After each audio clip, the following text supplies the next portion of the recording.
The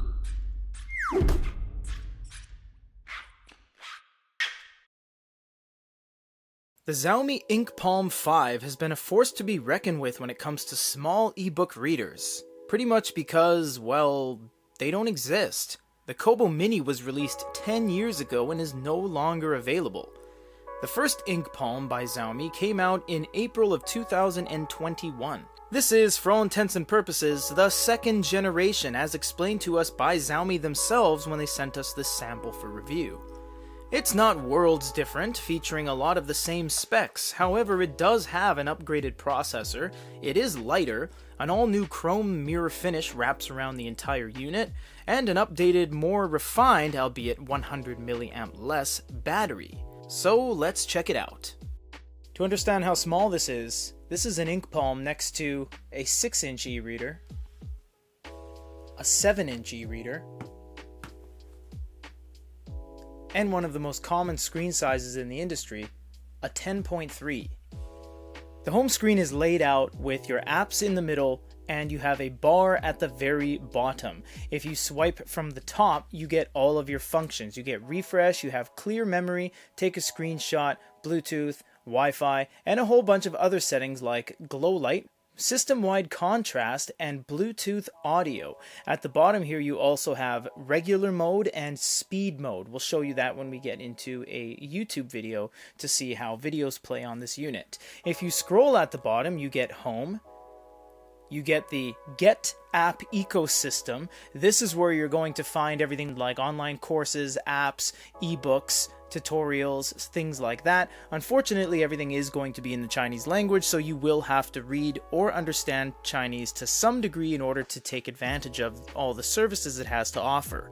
Tapping in the bottom, you're going to have to link a proprietary Chinese application to this, so it's not too useful. Most of what you will all be doing is going to be your apps, but we'll look at that in the final thing because we have one more over to the right, which is your settings. As you saw in the unboxing, if you do go to settings, you actually do have a setting for languages. Click on languages, and you have an option for different languages. Unfortunately, there is only simplified Chinese, so it's a little bit of a bad and good news situation. It's bad news how there aren't any choices, but it's good news because that option has never been there before.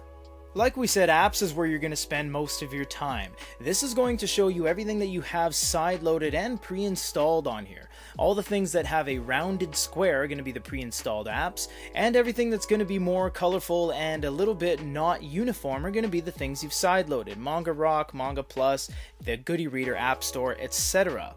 You are going to be going here a lot. This is your file manager, and why that is because you can't really utilize any of the services outside of China unless you speak Chinese or have a mainland Chinese phone number, so it's going to be reliant on sideloading. Now, it is a good thing that sideloading is very easy. You can sideload in all the different APKs you want, and then it has an installer built in, so you just click and install it. And everything else you put on here is just going to organize itself. So you can put everything into the root directory, and it's going to organize itself into PDFs, EPUBs, text, etc. And you just simply click on something and it opens up. You can use your finger to change pages, or you can actually use the volume buttons. You can press up and down, so it's actually very easy to use this in one hand, because that's really the point. It's a very, very small e-reader. Now you will have to sideload in an e-reader app that has the language of your choosing, because if you use the stock reader app, you'll see that all the settings are in Chinese, although they do work and it is in your respective language. For example, this ebook is in English, so it isn't going to translate into Chinese, it'll just be in English. Don't buy this for PDFs, and don't use PDFs on here. But if you had to, this is what it looks like. It is a very, very small experience. In fact, it is smaller than the average smartphone. As you can see here, my smartphone next to it absolutely trumps the size of this unit in pretty much every dimension. So, needless to say, you're not buying this for PDFs. But you can do it, and you can pinch and zoom, and even in the normal mode, it's not terrible. You can speed it up when you swipe the top down like this, and you go over to speed mode. This is going to speed speed things up a little bit more fluid, and a little bit more snappy when you change pages. All the animations are gone, and it ends up being a pretty lightning fast experience when it comes to changing pages. When it comes to manga, it is just really small. That's what it's going to come down to. The fact that this is a very small screen. It is so small that when you change panels, it actually shifts the same panel over to the side so you can see the rest of it. That's how small this screen is. It is not recommended to read manga on this, although you can, but it's smaller than your palm. You can see here, my hands are not that big. It's just that this unit is that small. Some devices like iFlyTech and FaceNote lock you into Baidu as the ecosystem and overall browsing experience.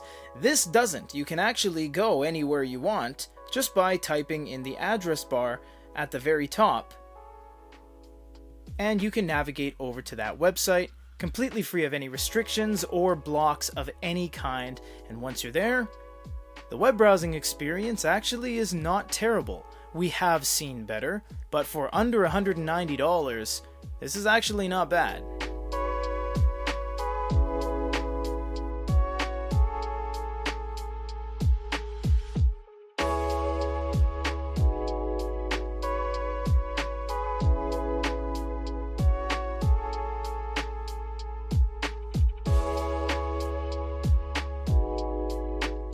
Unfortunately, videos are unwatchable. Even on the fastest mode, it is pretty bad, and it doesn't have any speakers, although you can hook up Bluetooth audio with this, but the Bluetooth audio is only going to be as good as the speaker itself.